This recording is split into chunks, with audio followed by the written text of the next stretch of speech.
Siapa sangka sebuah toko daging bisa glow up jadi produsen es krim favorit sejuta umat. Hampir banyak orang pasti pernah mencicipi es krim, khususnya es krim Walls yang terkenal itu.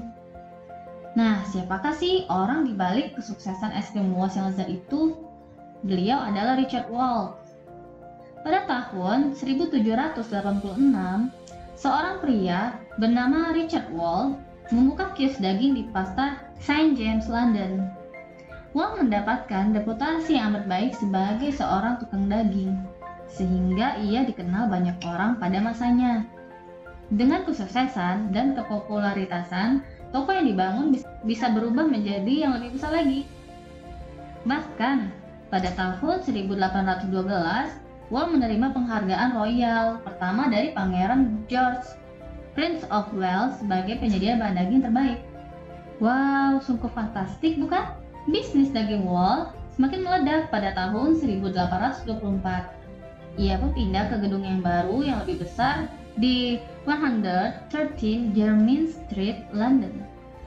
Namun beberapa tahun setelah itu, Richard Walsh meninggal dunia, meninggalkan istri bernama Anne Walsh dan anaknya Thomas Walsh dan Eleanor Walsh. Bisnis ini dilanjutkan oleh Anne, namun beberapa tahun kemudian Anne juga meninggal menyusul kematian suaminya. Pada usia 19 tahun, Thomas Walsh mengambil kendali bisnis, ditambah dengan merawat adiknya selama 14 tahun lamanya. Motor lewat. Setelah kelahiran putranya, Thomas Walsh Jr., pada tahun 1846 ia mendaftarkan bisnisnya dengan nama Thomas Walsh and Son Limited. Thomas Walsh Jr. pun belajar atau magang dan bergabung dengan Dewan Perusahaan pada tahun 1870. Putra kedua Frederick mengikuti jalan yang sama, sehingga nama perusahaan diubah pada tahun 1878 menjadi Thomas Walsh and Son Limited. Nah, sepanjang periode ini, produk selalu mempertahankan mutu dan standar yang tinggi, serta mendapat penghargaan dari sejumlah royal appointments dari Ratu Victoria, Raja Edward VII, Raja George IV, dan Raja George V. Kesuksesan yang begitu gemilang menghampiri bisnis Walsh bertubi-tubi. Namun, masalah pun datang pada tahun 1913 di musim yang sangat panas di London. Secara tiba-tiba, penjualan daging dan sosis jatuh, sehingga perusahaan terpaksa mem-PHK banyak karyawannya. Produksi terus-menerus menurun. Thomas Walsh Jr. memutar otak untuk mempertahankan bisnis keluarganya yang telah berjalan lama ini. Akhirnya, Thomas Walsh Jr. mengusulkan usul yang sangat brilian. Pada saat itu, musim panas yang menyengat, ia pun mengusulkan untuk mengembangkan sebuah snack berbahan dasar susu yang dibekukan. Nah, itu sangat cocok dinikmati pada musim panas.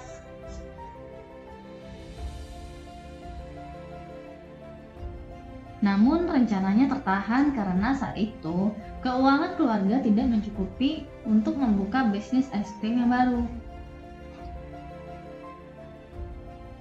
Nah, hingga pada tahun 1920, Thomas Walsh Jr. menjual sebagian aset saham perusahaan ke Lever Brothers dan Margarine Uni, pendiri perusahaan Unilever.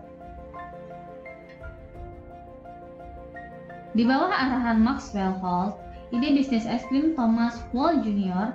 akhirnya direalisasikan. Nah, pada tahun 1922 di sebuah pabrik di Acton, London, es krim yang diberi nama Paddle Pot diproduksi. Masyarakat pun menerima dengan sangat antusias. Mereka senang dengan inovasi memakan es krim nikmat cara baru ini. Tapi, ide itu harus ditahan terlebih dahulu. Baru pada tahun 1922, setelah Perang Dunia Pertama, es krim itu kembali muncul di menu. Dan saat itulah Walsh es krim itu lahir. Pada awalnya, mereka berjalan menyusuri kota dengan kuda dan kereta, kemudian dengan becak, Stop Me, dan Buy One. Nah, untuk ikonik dari es krim Walsh ya, itu adalah becak ikonik ya, Stop Me and Buy One. Nah, itu sangat terkenal. Nah, hingga saat ini Becak ikonik yang berupa sepeda roda 3 itu masih terlihat di setiap sudut kota London selama musim panas. Seiring berjalannya waktu, Woz Ice Cream itu sudah ada di rumah-rumah, di bioskop, dan di seluruh kota. As slowly Fruity Woz itu mulai muncul dan memulai serangkaian inovasi. Berkat kerja keras dan kecerdikan, perusahaan Woz mampu menciptakan ikon yang dicintai di seluruh dunia. Es krim Woz sekarang dijual di lebih dari 50 negara di seluruh dunia. Dan perusahaan ini memiliki berbagai macam nama di masing-masing negara. Misi Woz adalah untuk membuat orang banyak bisa tersenyum. Usianya kini sudah mencapai 100 tahun. Dari situ kita bisa mempelajari usaha.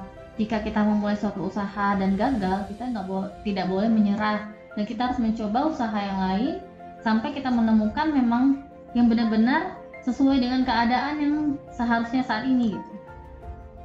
Nah, jadi untuk teman-teman itu jangan menyerah. Kalau misalnya kalian memulai usaha es krim di musim dingin jangan es krim lah.